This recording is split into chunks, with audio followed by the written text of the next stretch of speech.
कौमी असैम्बली विच बजट मंजूरी के दौरान सख्त जुमलियां का तबादला। बैरिस्टर गौहर ने बजट नूं सरमायाकारी ते कारोबार दुश्मन करार दे दिता। वज़ीर दिफा ख्वाजा आसिफ बोले इल्जाम तराशी ते तोहमतां लाना अखलाकी तौर ते दुरुस्त नहीं। PTI दे हमायती याफ्ता ते इत्तेहादी अरकान वाकआउट कर गए। असैम्बली विच बजट की मंजूरी के दौरान हुकूमती ते अपोजिशन अरकान विच लफ्जी गोलाबारी। वज़ीर दिफा ख्वाजा आसिफ ने आख्या कि हुकूमत ने 35 अरब रुपए के IPPs बोझ विच कमी की है। जो भी उनकी लाइफ है पावर प्लांट्स की, उनकी लाइफ में जो है इस चीज़ की कमी आएगी।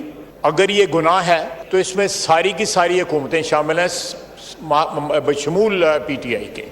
हमारी हुकूमत को कामयाबी हुई है, it's a big breakthrough. और आइंदा भी आने वाले दिनों के अंदर हमारा ये एफर्ट जारी रहेगा। चेयरमैन PTI बैरिस्टर गौहर ने बजट को सरमायाकारी ते कारोबार दुश्मन करार दिता। आप एक अमेंडमेंट लेके आ रहे हैं, लोगों के टैक्स होंगे अभी भी 2003 के टैक्स जो बीच में पड़े हुए हैं, सो मच सो कि वेल्थ टैक्स जो 2003 में ख़त्म हो गया उसके केसेस आज भी सुप्रीम कोर्ट में पेंडिंग है।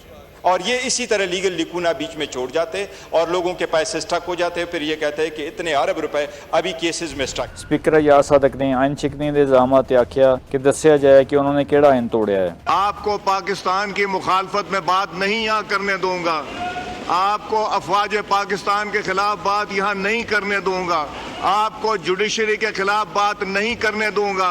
अगर ये आइन तोड़ना है तो मैं तोड़ूंगा। PTI हमायती याफ्ता अरकान ते इत्तेहादी जमातां ने अवाम तो वाकआउट कर दिता। JUI दी रुकन आलिया कामरान ने कुछ तरमीमां पेश कीतियां। वकास अहमद, चौपाल, इस्लामाबाद।